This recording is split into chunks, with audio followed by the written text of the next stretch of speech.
we're going to encounter somebody who's been influenced by the work of the new atheist, so we should be equipped. According to his mind, that's the age where you give up your belief in the Easter Bunny and fairy tales and stuff, and so why not jettison God along with it? And welcome everybody, Hands On Apologetics. You have entered into Virgin Most Powerful Apologetics Dojo. And welcome back everybody, Hands On Apologetics. Well, since the terrorist attack on 9/11, there's been a growth of literature that is known as the New Atheism. And the New Atheists have been writing a lot of books. And recently, one of them, Richard Dawkins, has written a book called Outgrowing God. And to help us kind of work through this book and also some other books by the New Atheists, we have Master Apologist Patt Flynn with us. Patt Flynn, of course, is the host of the Patt Flynn Show that covers everything from fitness to mental health to business to writing philosophy and theology. He is a best-selling author, philosopher, fitness coach, musician, and entrepreneur who expounds the theory of generalism, a theory applicable to each and every one of us. And by the way, check out his website, ladies and gentlemen. It's www.chroniclesofstrength.com. And Pat, welcome back to the Hands On Apologetics. Always a pleasure to be here, Gary. Thanks for having me on again. Yeah, Happy New Year. And it's great to actually see your face now rather than just the audio. Yes, Happy New Year to you. You inspired me to finally get a new setup for my podcast. So I went out because of your recommendation and got the webcam all set up. So hopefully people enjoy this. It's good to put a face to the voice when having these types of conversations. It really is. It kind of drives you insane if you're a radio host because you're talking to the wall for an hour or so, and you have to be funny and entertaining to a wall. Very strange. It's a lot easier when you actually see the person you're talking to. So I get it too. It's easier to get the cues too when you can actually see the facial expression. So very good. Happy to be here. Absolutely. Yeah. So we got together actually a few weeks ago and we're chatting about just different things we were up to. And boy, you're a busy person. In fact, you just appeared on A Journey Home with Marcus Grodi, EWTN. Do you have any idea when that's going to air? Tonight. I just got the news that is going live tonight. And awesome. what's the date? It is the 6th. So 8 p.m. tonight. It goes up on EWTN. And then I think Matt, the producer, said that they should have the replay on YouTube probably by tomorrow. So I was thinking it would air a little bit later this month. So that was some fun, surprising news to see that in my inbox today. Yeah, how providential! You're on the show, and you can indeed tonight. Awesome. Yeah, very cool. So it was great. Thanks for bringing that up. Mm-hmm. Yeah, absolutely. Yeah, tune in, everybody. It's an incredible story. If you haven't listened to Pat's story on the show here, so we were talking, and you mentioned that you were working through a book by Richard Dawkins called "Outgrowing God," and so let's kind of tear that apart. It was a lot of fun talking to you about it.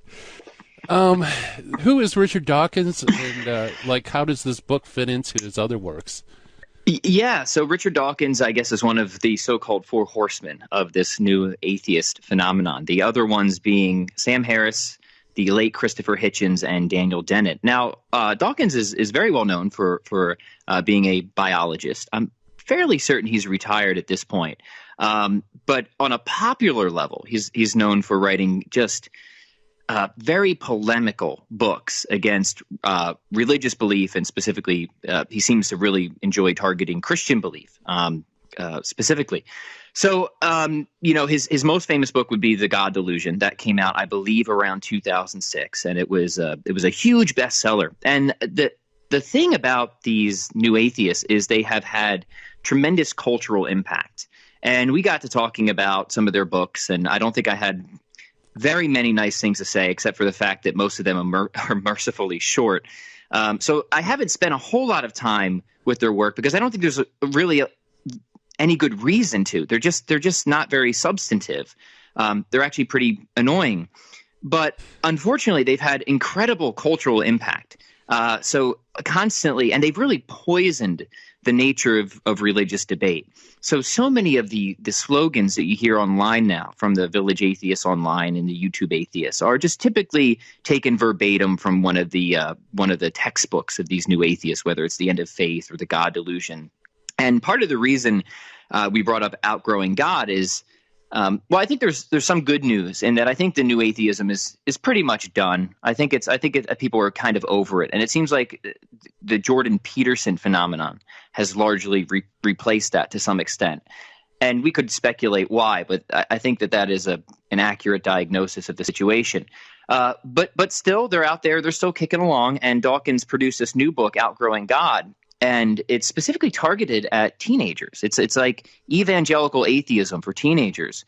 So as unpleasant as some of these books are to read, I felt I had something of a duty to engage with this because they always sell exceptionally well. They always have a very large impact. So we might as well see what Dawkins has to say. Maybe he has some new arguments, and be prepared, because no matter what, we're going to encounter somebody who's been influenced by the work of the new atheist. So we should be equipped to deal with it. Yeah, absolutely. Yeah, it's interesting. He's targeting youth to try to flip them to his side, I guess. I imagine according to his mind, that's the age where you give up your belief in the Easter Bunny and fairy tales and stuff, and so why not jettison God along with it? Well, that's right. And in fact, one of his quotes early on in the book is he said, by about the age of 9, he realized that if he had grown up in some other country, he would be some different religion. So I think he came to his full enlightenment somewhere around the 1st or 2nd grade, and never decided whether a decision he made in the 1st or 2nd grade was actually a good one or worth reevaluating, which I found a little peculiar for an intellectual. You think that if you've settled on a position when you're 9 years old, it might be worth re-examining later on in life, but apparently not for Dawkins. Yeah, no truer words have been spoken. I know, reflecting back as a 9-year-old, there was a lot of things I'm glad that I checked. You'll have to excuse me if now people will see the eye rolls that I constantly give as we have to